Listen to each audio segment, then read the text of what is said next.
आपल्या या चॅनलवर विद्यार्थ्यांनो तुमचं स्वागत आहे. तर आज आपण चौथी स्कॉलरशिप मधील बुद्धिमत्ता बुद्धिमत्ता यामध्ये वर्गीकरण यामधील आपला शब्दसंग्रह या अगोदरच्या व्हिडिओमध्ये आपण वर्गीकरण मध्ये संख्यावर आधारित व्हिडिओ बनवलेला आहे आणि आज आपण शब्दसंग्रह म्हणजे इथे आपल्याला गटात न बसणारा शब्द ओळखायचा आहे. तर हा घटक आज आपण या व्हिडिओमध्ये पाहणार आहोत. तर हा व्हिडिओ शेवटपर्यंत पहा जेणेकरून तुम्हाला पूर्ण माहिती मिळून जाईल आणि कोठे याला स्किप करू नका.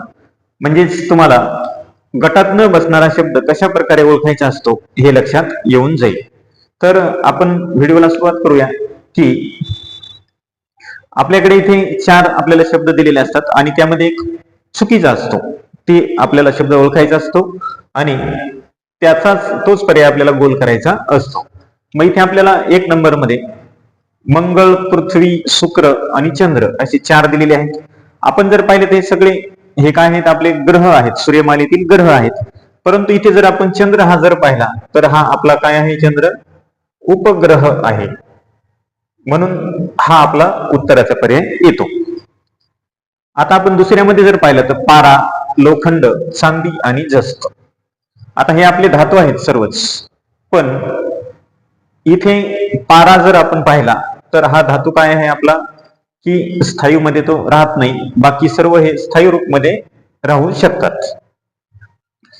त्यानंतर आपला इथे तिसरा प्रश्न आहे मे, जून, जुलै आणि ऑगस्ट. इथे तर आपल्याला सरळ सरळ महिने दिलेले आहेत, मधात काही गॅप दिलेला नाही.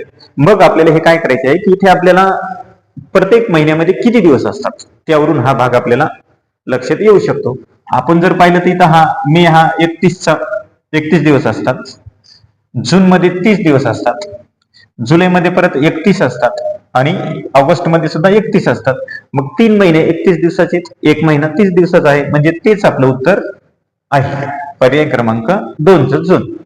त्यानंतर कोळसा, तांबे, लोखंड, चांदी. इथे सुद्धा आपले हे काय दिलेले धातू दिलेले आहेत, फक्त कोळसा हा धातू नाही म्हणून आपल्याकडे कोळसा हे उत्तर आपल्याला मिळतं. प्रश्न क्रमांक 5 मध्ये काय दिलेले आहे आपल्याला, बटाटा, सुरण, रताळी आणि पालक. आता आपण बटाटा जर आपण पाहिलं तर हा कुठं असतो, झाडाला वरती तर लागत नाही, हा जमिनीमध्ये असतो. सुरण हे जमिनीमध्ये, रताळी सुद्धा जमिनीमध्ये आणि पालक ही भाजी जमिनीच्या वरती येणारी आहे. म्हणून हेच आपलं वेगळा पर्याय, म्हणून हे आपलं पालक हे आपलं या प्रश्नाचं उत्तर आपल्याला मिळालेलं आहे. अजून अशाच प्रकारचे आपण काही प्रश्न पाहूयात.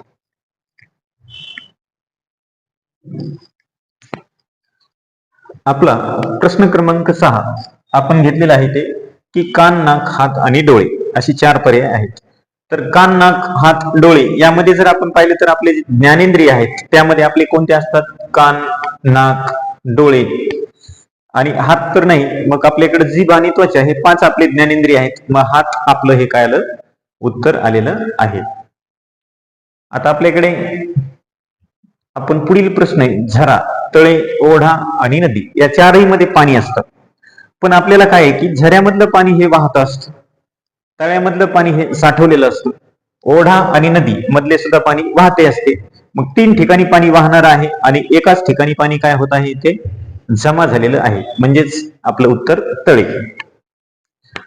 प्रश्न क्रमांक 8 खो खो, लंगडी, कॅरम आणि कबड्डी. 4 खेळच आहेत, पण 4 पैकी 3 खेळ हे मैदानावर खेळले जातात. खो खो मैदानावरती, लंगडी मैदानावरती आणि कबड्डी सुद्धा मैदानावरतीच खेळली जाते. कॅरम मैदानावरती खेळल्या जात नाही, म्हणून तेच आपलं उत्तर आहे. इथे वर्षा, हेमंत, शिशिर आणि उन्हाळा 4ही ऋतू आहेत. परंतु वर्षा, हेमंत, शिशिर हा एक आपण उपऋतू म्हणू त्याला आणि उन्हाळा हा वेगळा आहे, म्हणून हेच आपलं उत्तर. त्यानंतर हत्ती, घोडा, हरिण आणि गरुड. इथे आपल्याला 3 प्राणी आणि 1 पक्षी आहे. कोणता पक्षी, गरुड, म्हणजेच गरुड हे आपलं इथे उत्तर आपल्याला मिळालेलं आहे. तर आपल्याला फक्त एक थोडस लक्ष देऊन जर प्रश्न वाचला तर हे प्रश्न सोडवता येतात. यानंतर आपण अजून काही प्रश्न पाहू. आपण यामध्ये प्रश्न क्रमांक 11 घेतलेला आहे की स्वातंत्र्य दिन, प्रजासत्ताक दिन, गुढी पाडवा आणि गांधी जयंती. आपण जर पाहिलं तर यामध्ये 3 राष्ट्रीय सण आहेत आणि एक धार्मिक सण आहे. मग स्वातंत्र्य दिन, प्रजासत्ताक दिन आणि गांधी जयंती हे राष्ट्रीय उत्सव असतात, म्हणून आपलं गुढीपाडवा हे उत्तर इथे आहे. 12 नंबरच्या प्रश्नामध्ये आपल्याला सायकल, टांगा, मोटार आणि बैलगाडी. आपण जर पाहिलं तर सायकलीला कुठलंही इंधन लागत नाही, टांग्याला लागत नाही आणि बैलगाडीला सुद्धा लागत नाही, म्हणून हे मोटार इथे उत्तर आपल्याला मिळालेलं आहे. इथे वैशाख, आषाढ, श्रावण हे 3 मराठी महिने आहेत आणि वसंत हा ऋतू आहे, म्हणून हेच उत्तर. इकडे ज्वारी, तीळ, करडई आणि शेंगदाणा. शेंगदाणा, करडई आणि तीळ हे तेलवर्गीय आहेत आणि ज्वारी नाही, म्हणून हेच आपलं उत्तर आहे. आता नाशिक, उज्जैन, हरिद्वार आणि मथुरा. तर इथे काय आहे की नाशिकला कुंभमेळा भरतो, उज्जैनला सुद्धा कुंभमेळा असतो, हरिद्वारला असतो आणि मथुरेला नसतो, म्हणून पर्याय क्रमांक 4 मथुरा हे आपलं इथे उत्तर आहे. अजून काही प्रश्न आपण पाहू.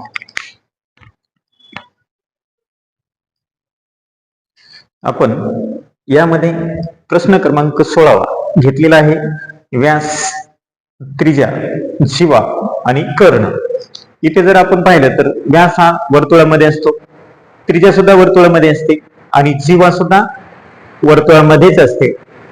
कर्ण हा त्रिकोणामध्ये असतो, म्हणून आपलं पर्याय क्रमांक 4 इथे हे उत्तर आपल्याला इथे मिळालेलं आहे. त्यानंतर आपण प्रश्न क्रमांक 17 घेतलेला आहे. मफलर, कानटोपी, रेनकोट आणि स्वेटर. आपण जर पाहिलं तर मफलर थंडीमध्ये, कानटोपी थंडीमध्ये, स्वेटर थंडीमध्ये, रेनकोट पावसाळ्यामध्ये वापरले जातो, म्हणून आपलं रेनकोट हे इथे उत्तर आपल्याला मिळतं. त्यानंतर आता शिंगरू, कोकरू, करडू आणि कांगारू. इथे आपण जर पाहिले तर पहिले 3 हे पिल्ल आहेत. शिंगरू, कोकरू, करडू हे 3 पिल्ल आहेत आणि कांगारू हे पिल्लू नाही, तर म्हणून याचं कांगारू हे उत्तर मिळतं. 19वा जो काही प्रश्न आहे हा खास तुमच्यासाठी. पंचकोन, षटकोन, वर्तुळ आणि चौकोन यामध्ये एक चुकीचा घटक आहे, एक आपल्याला वेगळा घटक आहे, तर तो घटक तुम्हाला इथे सांगायचा आहे. तर यामध्ये पंचकोन, षटकोन, वर्तुळ आणि चौकोन यापैकी कुठला पर्याय बरोबर आहे ते उत्तर तुमच्यासाठी आहे, तुम्ही सांगायचं आहे. आणि हा व्हिडिओ आवडल्यास व्हिडिओला लाईक करायला, शेअर करायला आणि चॅनलला सबस्क्राईब करायला विसरू नका. तर आपण असेच नवनवीन व्हिडिओ पुढील भागामध्ये बघूया. तोपर्यंत धन्यवाद.